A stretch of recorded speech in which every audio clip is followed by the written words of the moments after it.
안녕하십니까? 이번 시간에는 사회적 기업의 효시에 대해서 사회적 기업이 어떤 부분에서 이제 출현하게 됐는가. 근데 이제 사회적 기업은 처음에는 이렇게 도시빈민운동, 뭐 이렇게 목사님들이라든지 이런 분들이 빈민운동을 하는 부분, 그다음에 또 자활사업 이런 데서 어떤 뭐 이렇게 장애라든지 이런 부분에 대한 그 봉사활동과 관련된 이런 데서 그 태동이 됐던 것 같아요. 그래서 자활사업의 개요와 의, 자활사업의 역사, 자활사업이라는 게 어떤 건가? 그래서 자활사업과 사회적 경제가 어떻게 초기 자활사업과 사회적 경제가 이제 출현하게 된 어떤 근간이니까 도시 빈민운동 이런 부분에서 어떤 자활을 추구하고 그런 부분에서 시작된 게 이제 그 어떤 사회적 기업의 효시니까 그러한 어떤 초창기에 사회적 기업이 어떻게 출현된 그 부분에 대해서 한번 좀 살펴보도록 하겠습니다. 그래서 자활사업이라는 게 뭐냐? 자활사업. 자활사업이라는 거는 그 근로노동, 법적인 용어니까 자활사업은 근로능력자의 기초생활을 보장하는 국민 기초생활보장제도를 도입하면서 근로역량 배양 및 일자리 제공을 통한 탈빈곤 지원과 자활사업을 통해 근로능력이 있는 저소득층이 스스로 자활할 수 있도록 자활 능력을 배양하고 기능을 습득하게, 기술 같은 걸 습득하게 지원해주고 근로 기회를 제공하는 데 있다라는 거죠. 자활하는 건 조금 저소득층이 스스로 자립할 수 있도록 자활 능력을 배양해주고 기능 습득을 지원하고 근로 기회를 제공하는데 그 목적이 있다는 거예요. 자활사업 목적.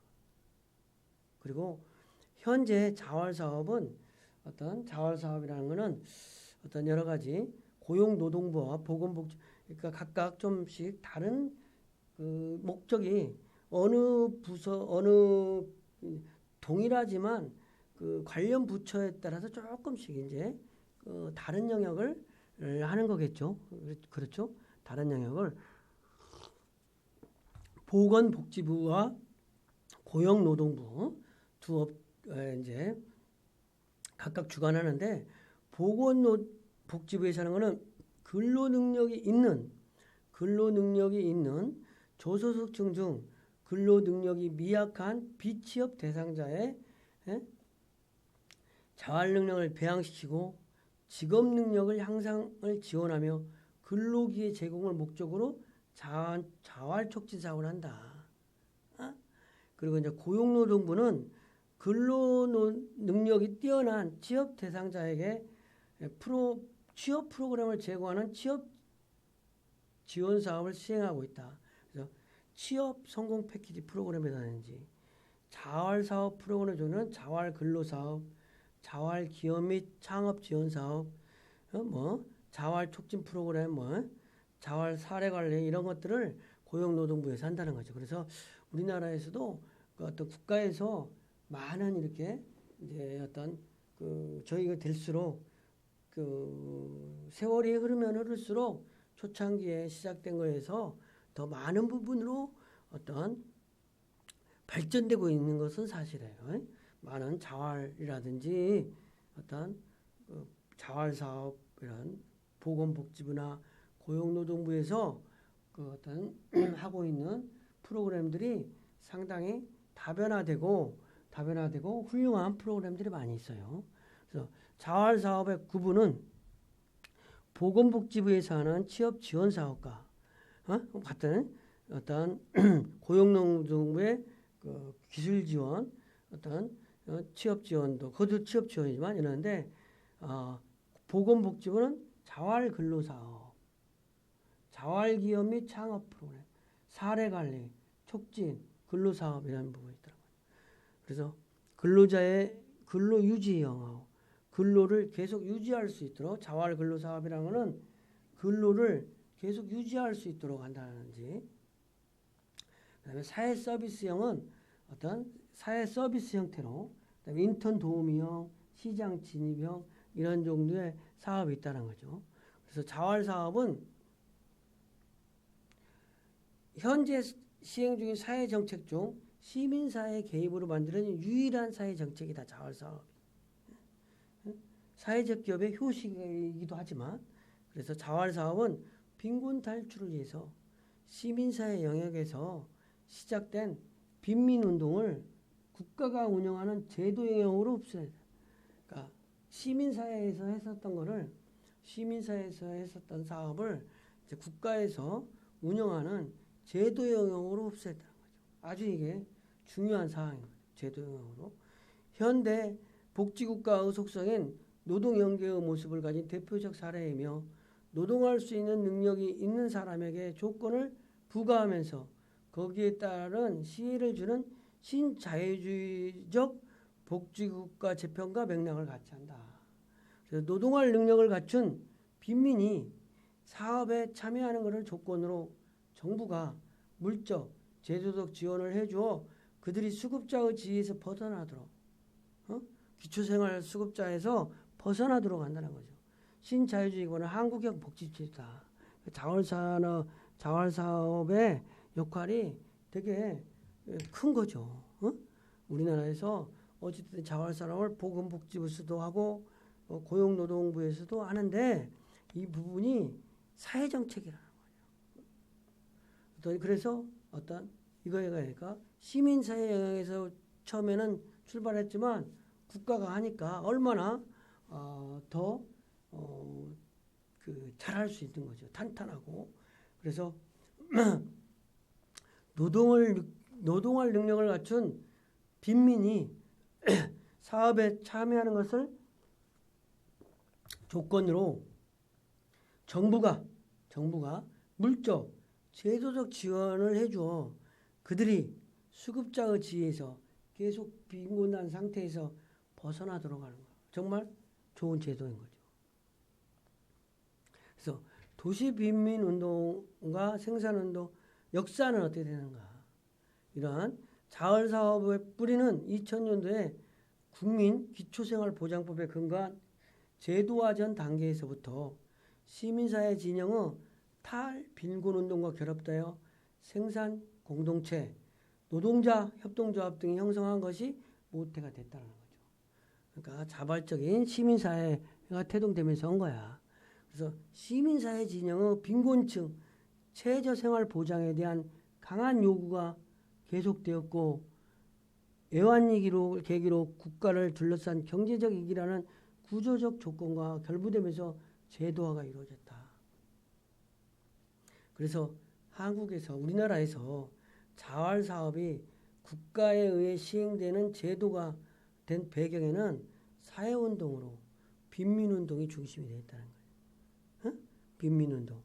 그 다음에 이제 애완이기라는 시련이 닥치니까 사회적 조건이 형성된 거죠. 사회적인, 이건 우리의 이웃이다. 우리가 같이 가야 된다. 공존해야 한다. 공용해야 된다. 이런 것과 맞물렸다는 거죠.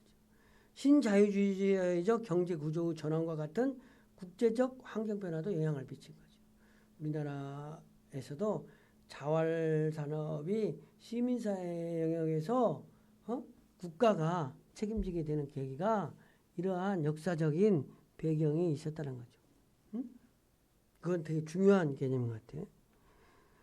빈민운동이 중심이 된 역사적 배경인 거예요. 우리는 사회운동을 통해서 우리 어떤 이런 부분들한테 우리가 동참은 못하지만 뜨거운 박수와 같은 응원 이런 것들을 해야 되는 거예요.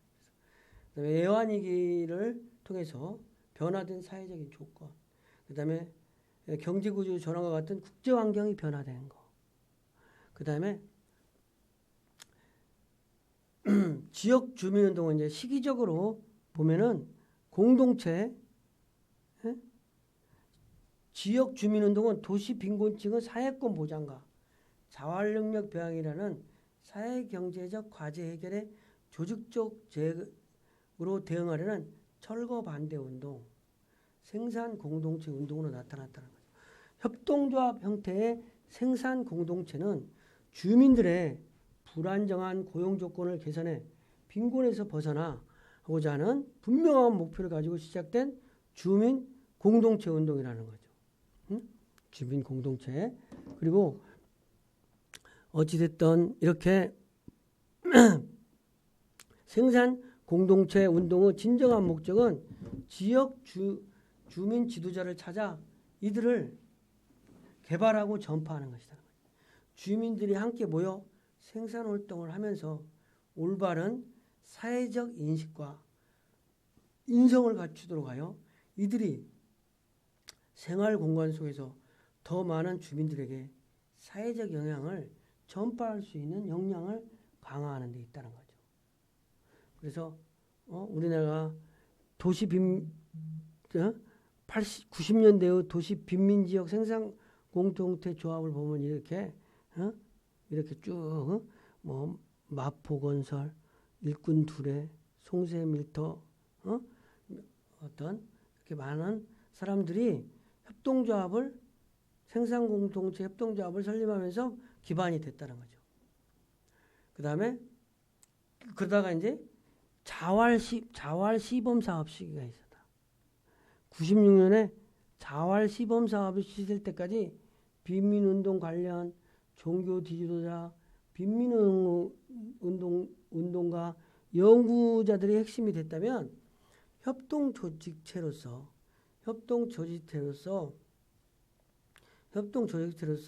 협동조합의 가능성은 92년 국내에 소개된 스페인 몬드라곤 협동조합의 사례를 통해 빈민운동이 향후 방향성을 세우게 된 근거가 됐다. 그래서 우리 종교 지도자들, 특히 빈민운동 하신 분들, 이런 부분들이 척박하고 어려운데 많은 개척을 해가지고 지금 이렇게 시민사회가 정착되고 자활사업이 정착되고 이렇게 됐다는 거죠. 그리고 1996년 2월부터 자활센터 시범사업으로 서울의 도시 빈민 밀집적인 관악, 노원, 마포, 인천, 동구 및 5개소가 지정되기 시작했다. 98년에 정부의 특별치료사업을 도입을 제안하여 실시하게 됐고 2000년 이후 기초생활보장제도의 자활근로사업을 거쳐 사회적 일자리 형태로 진화하면서 자활공동체로 처음에는 이제 기초생활보장제도 이런 쪽으로 출발했다가 사회적 일자리를 새로운 일자리를 추구하는 일자리를 제공하는 형태로 진화 발전되더라고요. 정말 우리가 많은 역사를 통해서 우리가 많은 사람들의 희생, 노력으로 우리가 이렇게 이 시대를 살아가는 거라고 할 수 있는 거예요. 자활공동체는 그래서 사회적 기업의 모태가 돼요. 이러한 자활공동체, 도시 빈민운동 이런 것들이 어떤 사회적 기업의 효시가 됐다는 거죠. 처음. 사회적 기업의 효시가. 그래서 사회적 기업의 효시인데 이제 각각 우리나라 정부와 정부를 거치면서 많은 발전이 있었는데 이제 김대중 정부가 제도적 성장기, 자활사업의 제도적 성장기에 있었다. 정부 제도를 조금 구축하게 없었지만 그래도 제도를 구축했다. 김대중 외환위기 여파에 출범한 정부. 김대중 정부는 외환위기의 여파로 출범해서 우리 시민들이 금모으기 운동 이런 것들을 세계의 역사에 많이 나오고 어떤 세계적으로 많은 기감이 되는 집에 있는 돌반지, 비녀, 어떤 팔찌, 목걸이 이런 것들을 다 금을 자원이 없으니까 팔아가지고 달러를 확보했다는 거지. 그런 부분 국제통화기금으로 구제금융을 받는 조건으로 우리가 외환위기라는 게 국제통화기금으로부터 구제금융을 받는 조건으로 금융권 및 기업조정을 비롯한 신자유주의 경제정책과 노동정책을 수용해만 하는 거야. 그래서 빈부격차와 실업 문제를 더욱 지속시키는 결과를 가져왔어요. 그러다 보니까 그래서 이것을 해결해야 될 문제예요. 빈부격차 실업 문제가 이제 중요한 사회 문제로 대두된 거지. 외환위기가 되면서 빈부격차가 더 심해지고 그래서 사회적 여건 하에서 자활사업은 정부 복지체계의 하위 제도로 자리매김하게 돼 있다. 정부와 민간의 관계에서도 김대중 정부 초기에는 협력적 관계를 이어가다 이후에 점차 이계적 관계로 변하기 시작했다. 주민들의 어찌됐든 자발적 참여와 공동체 정신은 점차 소멸되면서 정부의 재정 지원과 성과지표 달성과 같은 평가 계획으로 채워지기 시작했다. 응? 주민들의 자발적 참여와 공동체 정신은 점차 소멸되면서 정부가 이제 나서서 재정 지원과 성과지표 달성과 같은 평가 계획으로 채워지기 시작했다. 그러니까 제도화되기 시작했다는 거죠. 응? 자발적인 참여만으로는 한계가 있는 거니까. 그래가지고 이제 노무현 정부 때는 조금 이제 성장기 제도적으로 조금 더 제도에 위반했다면 노무현 정부 때 정착된 때는 뭐 그런 관계를 맺는 거겠죠. 어떤 참여정부 5개년 계획을 제시하고 집권의 사회투자국가, 아주 사회투자국가로 어찌됐든 근간으로서 복지개혁 프로젝트를 추진했다. 노무현 정부가 지향한 복지정책이던 참여복지는 복지의 보편성 확보와 국가 책임을 강조한 거죠. 국민 참여가 목표로 했다. 그래서 복지정책을 수립하고 집행하고 평가 과정에서 참여정부라고 그랬어요. 그래서 국민 참여를 강조했다는 점에서 김대중 정부에서 생산적 복지와 참여, 그러니까 좀 더 김대중 정부에서는 제도적인 기틀을 마련했다면 이거를 조금 더 발전시켜야, 당연히 역사 발전에 의해서 발전이 된 거지. 물론 처음에 했다는 것도 중요하고 또 점점 그보다는 좀 더 나았게 발전했다는 게 또 더 중요하죠. 저소득층의 노동유인 정책에 초점을 맞춰 사회적 일자리를 제공하고 노동 빈곤층에 장려금을 지급한다든지 빈곤 아동들의 인적 자본 향상을 해 교육 투자 증액이 정책이 시행돼 있다. 그래서 사회적인 일자리를 중요한 게 노무현 정부 때부터 사회적 일자리를 제공하기 시작했다. 요즘에는 이제 사회적 일자리가 참 많아요. 어떤 뭐 초등학교 같은 데 보면 보안관이라는 것도 있고, 그다음에 전철에도 전철에 안전도우미 막 이런 부분이 많이 있잖아요. 이런 것들이 다 사회적 일자리를 제공하는 차원에서 도입된 부분의 하나라고 볼 수 있는 거죠. 그다음에 노인 빈곤층을 장려금을 지급했다든지, 그다음에 빈곤 아동들의 인적 자본을 향상을 해서 교육에 투자한다. 2007년에 빈곤층과 관련하여 보건복지와 노동부 간의 갈등이 발생했다. 보건복지부는 자활지원법을 제정해요. 국민기초생활보장제도와 연계 유지하면서 단계적으로 제도를 개선하는 방안을 제시했는데, 노동부는 실직 빈곤층에 초점을 맞춘 제도 개선 방안으로 이를 통한 빈곤 탈출 지원법, 그러니까 부처가 추구하는 목표와 좀 다르니까 조금 다른 방향으로 나타나거든요. 당연히 보건복지부는 자활지원법을 제정하여 국민기초생활보장제도와 연계 유지하면서 단계적으로 제도를 개선하는 방안을 제시했고, 노동부는 실직 빈곤에 초점을 맞춘 새로운 제도 개발로 이를 통한 빈곤 탈출 지원법, 이런 거를 제안했다는 거죠. 그래서 자활사업 프로그램의 세분화를 보면 자활산업도 이제 직업 적응 훈련이 있는 거죠. 노동의욕 고취 및 직업 적응 훈련에 필요한 수급자 및 차상의 계층. 그 다음에 노동 능력 점수가 한 70점 이상 되면 취업 알선, 직업 훈련, 자활 취업 촉진, 자활 공통체 이런 거를 하는 거죠. 그래서 취업 알선, 직업 훈련, 자활 취업 촉진 산업은 노동 능력과 노동 욕구가 높아 노동 시장에서 취업이 가능한 자를 대상으로는 이런 일을 하는 거죠. 그죠? 그 다음에 자활 근로는 노동 능력 점수가 좀 이렇게 51점에 해당하는 사람, 또 41점, 40점 이하 이런 사람에서 이런 사람은 어떤 지역 봉사만 해요.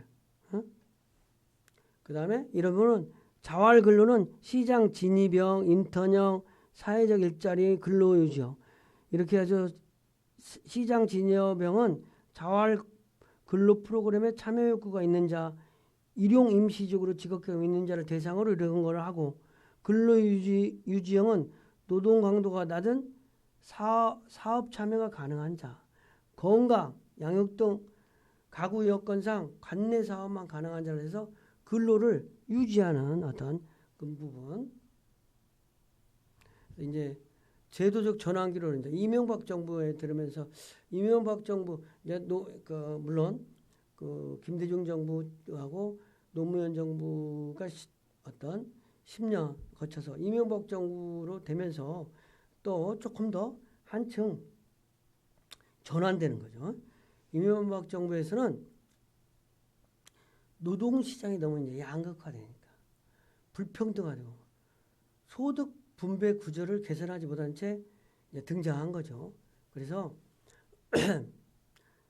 정부에서는 시장적 복지 정책을 했다. 그래서 집권 초된 2008년은 이전 정부에서부터 축적된 실업 문제와 증가하는 노인 빈곤, 저출산, 고령화로 인한 사회 진입의 속도 진척이란 다양한 사회적 위험들을 중층적으로 표출된 시기다. 그래서 이명박 정부는 사회적 위기 대응하기 위해서 4대 사회적 과제, 4대 과제를 어떤 가 있었다는 거죠. 평생복지법, 그렇죠. 평생복지법, 평생복지가 요즘 이제 고령화 사회가 되니까 평생복지. 그 다음에 예방 맞춤 통합복지. 그 다음에 시장 기능을 활용한 서민 생활을 안정해야 된다는 거. 그 다음에 사회적 위험으로부터 안전한 사회. 그래서 사회적 기업의 과업과 같은 그래서 사회적 기업이 과업을 가질 만한 그런 것들이 막 출현한 거예요. 평생복지 말이야. 예방 맞춤 통합복지. 사회적 기능을 활용한 서민 생활 안정. 사회적 위험으로부터 안전한 사회를 만들려는 노력. 이러한 것들이 어떤 국정의 목표로서 어떤 사회적 위기에 대응하기 위해서 이명박 정부가 제시한 목표라는 거죠. 그래서 자활복지 선진화 프로젝트 일환으로 보건복지부는 희망 리본 사업을, 고용복지는 취업 패키지 프로그램을 도입했다는 거죠. 자활사업은 취업 위주 프로그램으로 전환시키면서 희망키움 통장, 사례관리사업, 내일키움 통장 이런 것들이 도입되고 사회적 기업 육성법 시행으로 자활공동체들이 사회적 기업으로 인증도 받고 어찌됐든 2002년 국민 기초생활보장법 개정을 통해서 자활공동체는 자활기업으로 또 명칭도 바꾸게 되는 계기도 되고 뭐 이렇게 어떤 제도가 조금 더 좀 전환되고 발전된 방향으로 갔다는 거죠. 그러면서 이제 박근혜 정부에 들어서면서 뭐 국민행복시대라고 이제 하다 보니까 맞춤형 고용복지를 국정 목표로 그래서 그러니까 이게 진화 발전한 거죠. 지금 단계를 거치면서 한층 한층 좀 더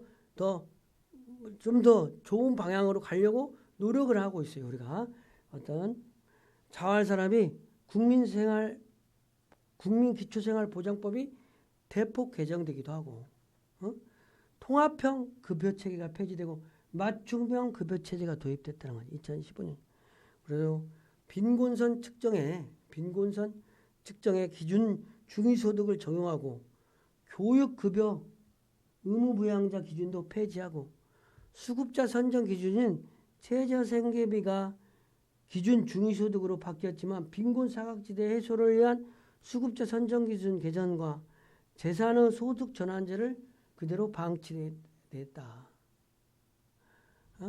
일반 수급자는 또 2009년에는 일반 수급자는 자활사업 참여 대상에서 제외되기도 하고 일반 수급자 중에서 노동 능력이 있는 자만 또 자활근로사업에 참여할 수 있게 되고 또 일반 수급자 중 자활사업 참여 희망자는 노동 무능력자도 참여가 가능해졌고 2014년에는 정신질환, 알코올 환자 등 시군 구청장이 판단하여 제한적으로 참여할 수 있게 되고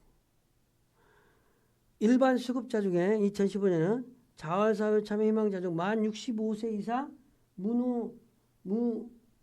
노동 무능력자도 참여 자격을 부여해요. 그 다음에 2016년은 노동능력 평가 대상자를 생계, 의료급여 수급권자로 한정하여 주거, 교육급여 수급권자는 노동능력 평가 대상에서 제외를 시켰다. 그래서 자활사업과 이제 사회적 경제에 대해서 이제 얘기를 하려고 하는 거야. 자활사업과. 자활사업이 이제 사회적 경제와 어떠한 관계가 되거나. 그래서 자활사업은 공공부조 프로그램 속에 있지만 참여자들에게 노동 의무를 부여하는 취업과 자산 형성의 경제적 성취를 얻도록 하는 지원 제도라는 거죠. 참여자들이 조건부 수급자로 수행해야 하는 자활은 일이 아닌 노동의 성격을 가졌다는 거죠. 그래서 노동은 자신의 노동력을 노동시장에 팔면서 그 가격을 임금으로 받는 상품이지만 일은 가치가 매겨진 임노동이 아니라 자신의 생계를 위한 경제적 활동이며 생계를 위한 일이라면 유급활동으로 사회적 목적이라면 무급활동으로 될 수도 있다는 거죠. 가치가 매겨진 임노동이 아니라 자신의 생계를 위해 경제적 활동이며 생계를 위한 일이라면 유급, 사회적 목적이라면 무급으로 이렇게 할 수도 있다는 거죠. 그래서 자활사업에서 근로는 참여자들이 일을 통해 존엄성을 인정받는 매개체하며 사회적 취약계층으로서 사회통합을 위한 수단이어야 된다는 거죠. 점점 더. 그래서 자활사업과 사회적 경제 관계를 보면 어떤 지역 재생이라든지 공동체 강화 이러한 목적, 그 다음에 수익 지역을 환원한다든지, 그러니까 지역사회 지역자원 공유와 공동관리. 그러니까 이게 국가에서도 우리나라 자본의 미국 기업이지만 미국 다국적 기업이나 우리나라에서 사업을 해가지고 이익을 우리나라에 기여하라 뭐 이런 요구와 마찬가지로 특정 기업에 어떤 특정 지역에서 기업을 운영하면 그 자본이 수도권으로 유출되지 않고 그 지역으로 순환되도록 해라. 지역 수익을 지역에 환원해라. 이러한 것들과 함께 고용을 창출하고 이런 것들이 유기적으로 영역에서 중간 노동시장을 붐업을 확대되면서 이게 어떤 공유가치, 사회적 경제 영역이 확대되는 영역으로 발전된 것이라고 할 수 있는 겁니다. 그래서 여기까지 하고 이제 간단하게 정리를 하면 우리가 이번 시간에는 어떤 사회적 기업이 처음에는 도시 빈민운동, 자활사업 이런 부분을 통해서 했다가 이 영역을 국가에서 제도화시켰다. 그래서 자활사업과 사회적 경제는 불가분의 관계가 됐다는 거죠. 그래서 자활사업의 개헌은 뭐냐? 근로자의 기초생활 능력을 보장하는 국민기초생활보장제도를 도입하면서 근로역량 및 일자리 제공을 통한 빈곤 탈출 지원과 자활사업을 통해 근로 능력이 있는 저소득층 스스로 자활할 수 있는 자활능력 배양, 기능 습득을 위한 근로계획을 하는 것이다. 그래서 자활사업을 보건복지부 영역과 고용노동부가 각각 다르게 했어요. 그러다가 이제 이런 것들이 제도적 영역으로 자활사업이 이제 제도 영역으로 흡수됐다는 거죠. 그래가지고 발전하다가 이게 이제 사회적 기업으로 전환하는 부분. 자활사업과 사회적 기업.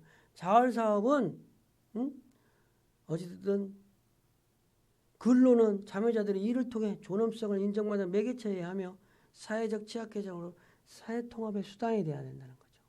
그렇게 통해서 어떤 중간 노동시장과 지역경제 순환이라는 차원으로 사회적 경제 기반을 갖추는 것으로 어떤 그 붐업이 형성되는 것이라고 할 수 있겠습니다. 이상 강의를 마치겠습니다. 수고하셨습니다.